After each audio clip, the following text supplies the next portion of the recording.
Welcome to Ink in the Eyes. I'm Charles Salisbury, and with me is Ace McAlpine, the darling, the wonderful Circus Seal herself. Today we are talking about Ava's Demon by Michelle Fus. Tell me, take it away, Ace. I think it's Michelle. Oh, Candy. They, them pronouns. They, them? Michelle. Oh, Michelle, sorry. That's my own illiteracy as opposed to my bad. Michael and Michelle struggle with. Sorry. So this one was recommended to me by my sister, who lent me the books. It is about, well, according to the author, it's an ongoing science fiction fantasy webcomic about Ava and a demon who's haunting her. You find this out in panel number 1, so it's not a spoiler. Okay. Also, the title, Not a spoiler. Ava's Demon. Ava's Demon. Yeah, that. So the demon turns out to be an alien queen, Wraithia, who's seeking revenge on Titan, who is another ultra-powerful godlike being that destroyed her empire, so she claims. And she needs to track down all her other warriors, her most powerful warriors who are haunting other people, so they can take down Titan. And what I found is really interesting is Titan is this entity, but you kind of find out it's also a giant intergalactic corporation and an evil cult. Oh, all three. Yeah. What was the cult that was recent? It's like if Amazon had people willing to die for them and train. There was one recently, there wasn't there? There was a big. And Begins with an N. I don't really follow cult news. Oh, it was recent. Basically, it started off as like a business help thing of like, you know, the TED Talk, but kind of like building you up within this world, within the business world. And then it ended up being like just this absolute batshit crazy cult. That's really and sad. some of the women got like tattooed on it with their like his Willingly? name and stuff, and it was really. So they didn't realize it was his name, but it was like the logo, and then they got tattooed willingly, and then realized that like it was his name, or branded even. Yeah, I will find out. Actually, I'm going to live Google while you're looking at that. So That's you've said that distressing. demon is haunting. It is quite distressing because it was recent as well. Demon is haunting and not possessing. Pourquoi? Correct.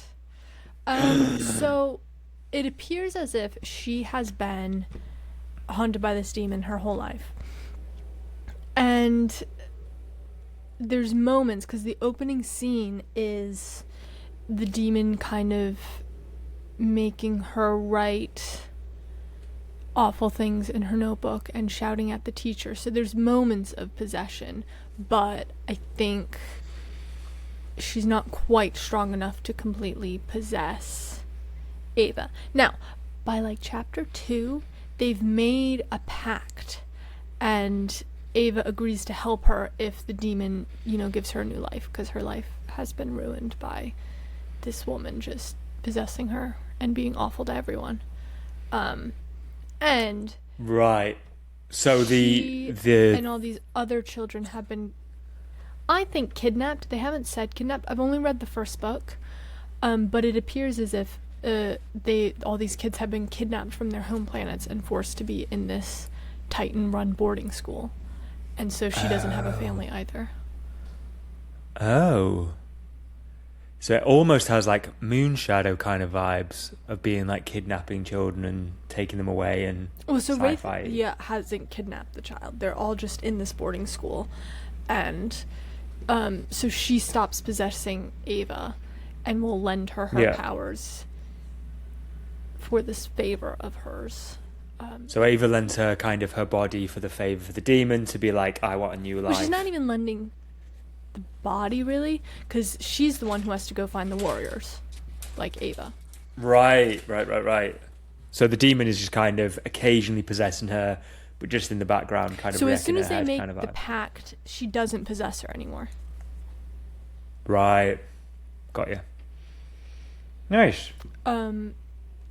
Yeah, she does lender her powers / strength when she needs it, because she gets into a bit of trouble with Titan, and it's kind of a gruesome scene. Oh, really? Where Titan's like promising a new face, like a new body to a new person, and so when she made this agreement with Raythea, she like glows and has this kind of scaly skin. I think she makes a comment about not liking her lizard skin, so I'm assuming that's It's lizardy, yeah. But so they're like, oh, we'll give you a new face to make you a better Titan follower, and so they put her in this machine, but it like can't get a grip on her or something, probably because she's possessed by a demon. But the machine starts doing it to the woman inside it, who's supposed to be setting it up. But like slides her skin off, and so then she's just like a brain and a nervous system and a pair of eyes. Oh God. Yeah, it was surprisingly gruesome. Yeah. And is it quite gory for the art style? We'll get into the art style in a second. But so the art style is painted. Let me get it. Here's the book. It is YA. Ah, yeah. Sorry, you're down there. So yeah. It is YA, so it's not too gory. Correct. Yeah. That surprised me a little bit. It wasn't gory, but it was a bit like, oh. So do you think it's too gory for a YA? No, it's not gory. Okay. What's the other one? Is it NA is above YA, isn't it? New adult? Yeah. That's for an older readership, isn't it? Yeah. Yeah, that's for like college, university. Yeah. 20s. I've heard that that's just YA but sexy. Yes. Essentially. Okay, it was called Nixivm? NINXIVM.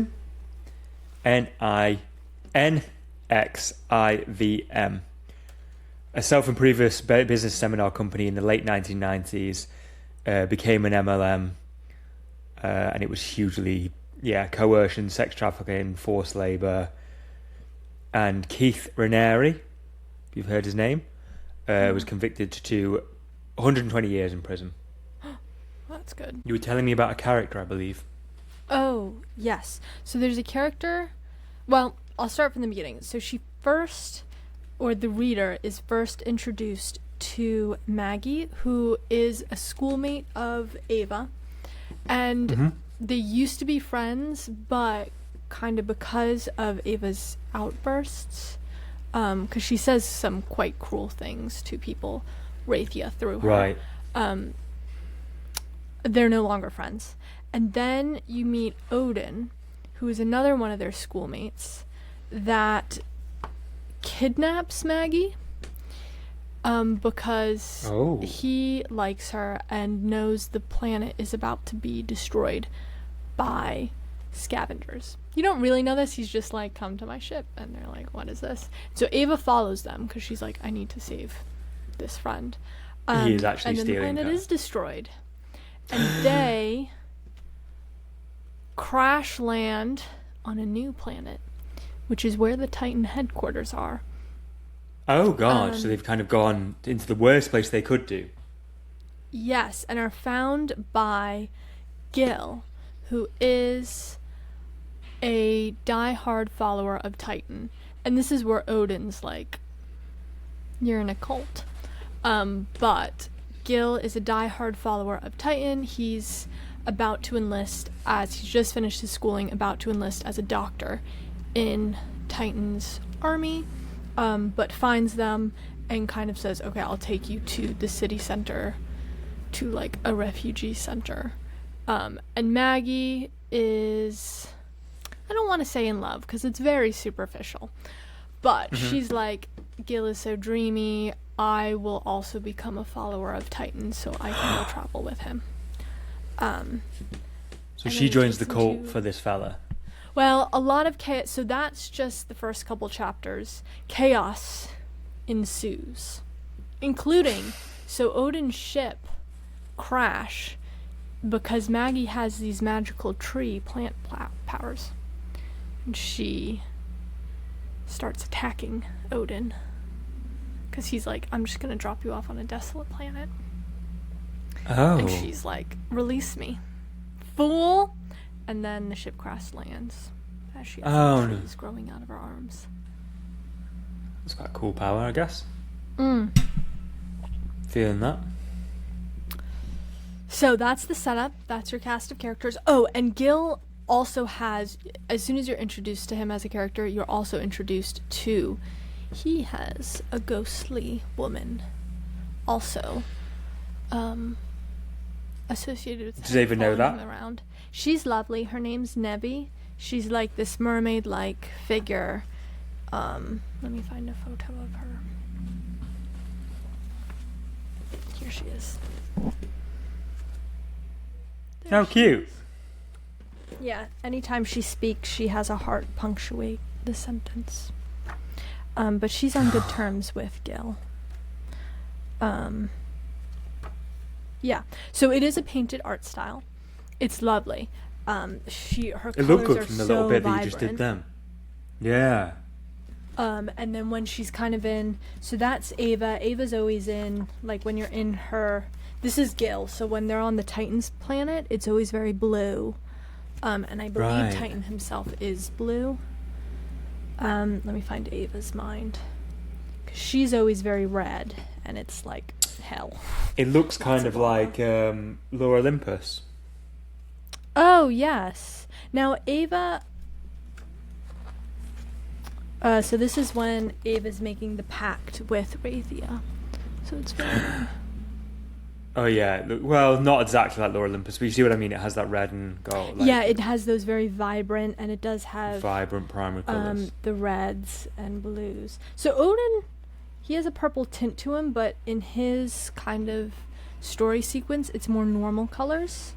Mm-hmm. He has two younger sisters who are also quite purple, but see here you have Ava talking to Raythea again, and it's all in red colors.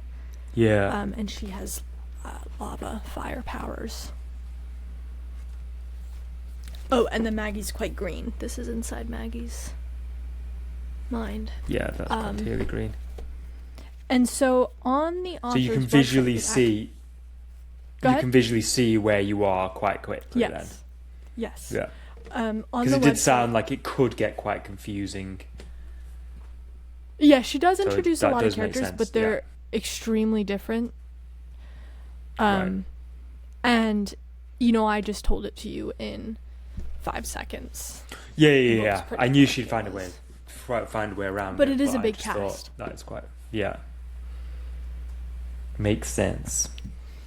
She said she just does color theory kind of innately, and she did study. She has a BFA from the School of Visual Arts in New York. Wow. Let me see where I wrote it down. Oh, she has a BFA in computer animation. So I suspect through her classes and just through a lot of practice, she got good at color theory. Yeah. But her background is in animation, and she was an intern at Nathan Love, which I believe does a lot of video game animations, and then worked at the Pixar undergrad program intern, 2010, cool.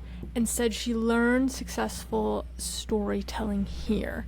And I know in the little I've done in animation, and then I know you can find so many articles and like YouTube video essays about people analyzing Pixar's story structure, that I think they are one of the golden standards of putting together a story that is enjoyable. Pixar one? Because if you think of even their movies, a lot of adults really love them. Yeah. I've heard that they have quite strict, not rules, but guidelines of like, I think it's 25. There are like, I mean, their stories, like you say, they are amazing. So I imagine their writing program is also is also very much so. Amazing. Fantastic that she got into it. And then, so after Pixar was the rigging technical director at DreamWorks Animation, starting in 2011. Wow. But Ava's Demons started being posted online in 2012, just as like a hobby. And so, then we move on to her Kickstarter, which in May 2013, that's when it started, to June 2013, she got 3,756 backers. Jesus. And do you want to guess how much money it earned? I've already looked at your notes. Oh. I wouldn't have guessed it was this much. The very first one got over $200,000. And if you look, a very common thing on Kickstarter is stretch goals. So they say these are the different tiers, but if we earn over this amount, which is higher than what the campaign is set at, we'll also add these things. And so the 200,000, which I believe was the fourth stretch goal, they said Michelle can go full-time as an artist, quit corporate job, and at that time it was only updated Thursdays, and they said they'd update it Monday and Thursdays. And because they reached that goal, that is when this story, I suppose, became their full-time job. It does look like kind of after that, in 2015, they worked for Studio Yata, which is another animation company. And so they did a bit of freelance work, but if you go on the Patreon, that sounds like it's the main thing they rely on the main thing they do. Right. They do that, yeah. Yeah. And so this book has been very lucrative because in 2015, they did another Kickstarter. Do you want to guess how much it raised? Or did you also look at $315,000? It raised $315,000. And they also did a book one reprint. This is what book two looks like. This is not the Kickstarter version. This is like you can. Oh, so they did like a limited edition, like a special. Well, this is before it was printed. So the two books I have here for my sister are by Image Comics under Skybound Comic. And that I thought was really interesting because in 2020, Skybound did another Kickstarter for book one with a few modifications because the original one was 9 by 9 inches. It was a square, whereas this one's 8 by 9 because it fits on bookstore shelves more. And so they did a really nice hardcover edition for the Kickstarter in association with the publisher. And that one raised over $500,000. And second one, this is the big one. Kickstarter for this one in 2020. And it was funded in 16 minutes and raised between 6,060 backers pledged $648,000 in November 2022. At the time, it was the most backed webcomic Kickstarter. Wow.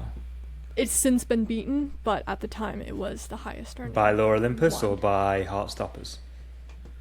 Neither. Oh, okay. Lore Olympus I don't think was a Kickstarter. This is just Kickstarter. This isn't highest earning. earning. Oh, I thought it was Kickstarter as well. Yeah. Highest earning. And so I think that paid for... I don't know if she got an advanced, and I think that would be really interesting to know. Because Michelle Fus would have probably earned more as an individual from the first two Kickstarters because they would have had to split it with the publisher for the second two. Image would have taken some, or Skybound. I wonder how it works with. I suppose it's already old IP and Kickstarter, because technically Image Skybound don't really need to do that much. They need to print it, but They did have to reformat it a little, but I don't imagine it would have been a lot, because each page is basically 6 panels. It's quite standard layout throughout the book, and it was just shrinking it an inch, which, to be fair, does take a fair bit of work, but yeah. it's not like they had to completely change the layout of every single page. Yeah. Yeah. Fantastic. Oh, what a good success story. So, on our website. And was your sister one of the backers? Pardon? Was your sister one of the backers, or did she come later? No. These are both Barnes & Noble editions. Mm-hmm. I don't know how long my sister has been reading the webcomic for. She did say that on the webcomic, the author mentioned that, I think for the second, kind of around the panel mark for the second book, it is her working through her relationship with her mother, her negative relationship with her mother, but this is not mentioned at all in the books. Right, got you. Which is interesting. But they did say it was inspired by The Fifth Element, Alien, and Great film. Kubrick films. All good. Like it. Yeah, I find it interesting. Fifth Those Element are is all a such little a good film. bizarre, and then Alien's straight up horror. And True. you know, you're following Ava, but she's an imperfect character, which is good, which is kind of what we want to read in our characters. But even Maggie, who's her friend and she's trying to help, has gotten a bit mean. And so all the characters are a bit, I don't want to say in the gray area, but they are very flawed and, you know, right. have all And done do you think that their makes it thing. better or makes it worse? Do you think it's a bit I don't like, know, because I think it's one of those books where I don't love any of the characters, and that could just be a right, personal that's thing. the worry, isn't it? Yeah. But I am interested in the story, and I haven't read the second book yet, but flipping through it, it does look like the story gets more interesting and more complicated, because, you know, they start tracking down the warriors, and so this first book was mostly just set up. So yeah. I mean, when you're staying with the story for that long, you're gonna get more attached to the characters. And the author also said they expect it to be around 7,000 panels long. Oh, so they did it in panel, not pages. That's interesting. Well, so every week, Thursdays, they add 10 panels. It was Thursdays and Mondays for a while.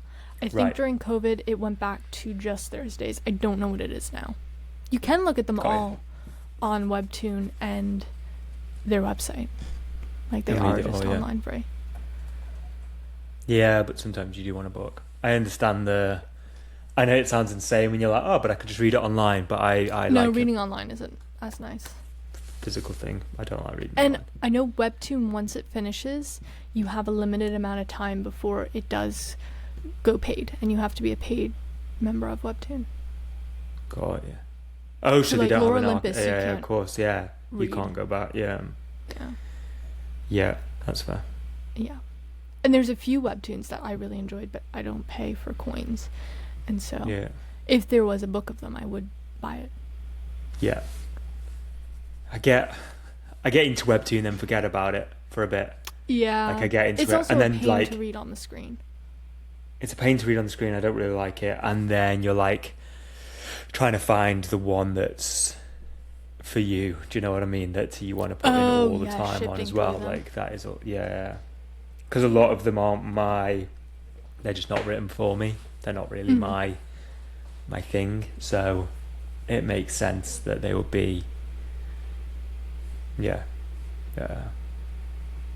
Yeah. So this appears to have 4 official colorists, as listed on the website. Wow. Which, I mean, it's so colorful. It kind of makes sense. It is, but I would have thought they would be quite, I suppose they're quite on the colour anyway. Are they just a writer then, or are they illustrating they as well? do 'Cause all they the did writing. and all the illustration, but I don't know if it's like each week a different colorist works on it, because I suppose weekly, isn't it? It's a lot if it's just one person. Yeah. Again, on the website they have a tutorials and art tab, and so you can see some of the sketches of the characters. Cool. Which is quite cool. And then they talk about color theory, the brushes, the different materials they use. The big thing is references, and they say you need to use a bunch of references, otherwise it's not going to be good, which I think is good advice. That is good advice. Do they mean like a bunch of references per panel, or what do they mean by that? Both. So they do a section on background and have 1, 2, 3, 4, 5, 6, 7 photos of just things, and then the background image that was inspired by that. That's cool. And says like take your own references for different places you've traveled and stuff, so you have a library of things. Yeah. I remember when we were doing hair, that would be one of our things, is to try and build up a library of like ponytails, and so you could be like, all right, I'm going to flick through all of these to be like, that's what I want. Like, do you know what I mean? Like something more intricate. So it does make sense if you're doing it for. Yeah, maybe I need to start building up that's a good idea. That's really interesting, because I think recently I've just gotten into an algorithm of having a lot of art directors and like creative directors on Substack, and they all talk about gathering inspiration. And different media. A lot of art directors do that in fashion. Yeah, it takes a long time to build up your. Yeah. Because they also say, you need to constantly be trying new things, and so I would imagine you're just constantly looking for inspiration. I suppose this is why it's good to be like honest with your readership and be like, look, honest, and say, look, I need 200k to actually do this properly, because this is going to be too expensive. Do you know what I mean? Like, you need a phenomenal amount of money to be like, here's all my reference, to go and collect all the references, to write the script, to do all that. Like, that's a lot of time, and you're going to need to not be working for it. Do you mean for artists? Like for them, I am assuming they're writing and inking stuff as well. But yeah, to pay the artists as well, to pay the colorists, and to pay that. Yeah. Well, I know all the colorists appear to have their own webcomics too. I don't know if all the colorists on Webtoon get paid. I hope they do. But I think sometimes they just do it like an exchange of work or something. This one I would suspect they're paid because it's gotten so big. Yeah. Oh. But you can see the progression of how panels are built with the background, and then the loose character I really like sketch, that. That's really cool. And then the final line art, and then the colored shadowy bit. Yeah, that's really cool.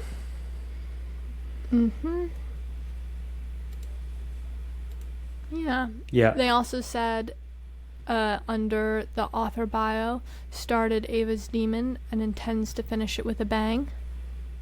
Dun, dun, dun. So go ahead. Roughly how many panels are they on now, if there's 7,000 is the end? Idea. Oh wait, 3,449. Apparently there's so they're the midpoint. They've taken long breaks. Yeah, chapter 37. Yeah. They're on the midpoint, the pinch point of the midpoint. That's interesting. Oh, something big's gonna happen. Quite impressive that they gave up a very impressive job with DreamWorks and what have you to do this. Well, they said if they kept working for animation studios, they'd never get to tell their story. But and clearly it's very popular, and it seems it's doing like amazing. So yeah, it was a wise move, but there's that kind of thing of like taking a punt is still taking a punt, isn't it? Like, Yeah, on the Patreon it says, because Patreon sometimes has a free space and then a paid space, and they posted, I don't post anything in the free space. This is how I support myself. This is how I make money. But, yeah. And I think they do speed paints, not speed paints, but like we'll show Character the painting process on those. I didn't enter into it, so I don't know. That's fair. Seems like they give a lot of detail away free anyway, so that's quite good. Oh yeah. BTSs. Yeah, that's true. Yeah. Nice. My last note for you is you have Image and Skybound Comet. It looks like Skybound is you can buy merch associated with the book, but Skybound Comet is the imprint for YA and middle grade graphic novels. So the animation style is quite different to what I thought it was. Like on a splash page, it looks very different to how it looked. Yeah, it is. I thought that page she looked very lovely, Ava. Yeah. Because I do think the art style improves a bit as it goes on. That's interesting because if you're working to a weekly deadline, you sometimes find that it kind of goes better and worse. But I suppose you're using a wider... I see what you mean. Focus. It didn't focus, but I can see it. You're using loads more, like you can pull from other things, can't you? Like how the body stands and stuff, you can reuse. I don't know. When I was illustrating, I reused a lot, but I suspect if you're doing so much drawing, then it might be easier just to sketch it. At least the last one she did, had a lot of quotes from really big artists on Instagram that I recognize the name of. What, as in like, you'd have people being like, oh, this is the best thing ever, like, yeah, quotes that you find in a novel, yeah. Thank you for listening to Ink. Did you want to tell your in joke? the eyes. I can't think of a joke now. What do you do if you come across an elephant? Wave to it. Say you're sorry and wipe it off. A bit of blue for the older viewers. We've turned into an X-rated podcast. It's not what I intended. This is a YA book. This is a YA book. True. I should think of a YA joke, but... Alright, take us out. Thank you so much for listening to Ace McAlpine, the glorious woman herself. Like, subscribe, comment, query. The Substack will be live when you watch this, so feel free to read any of the Substacks that we've created as well, which would be great fun. And take care.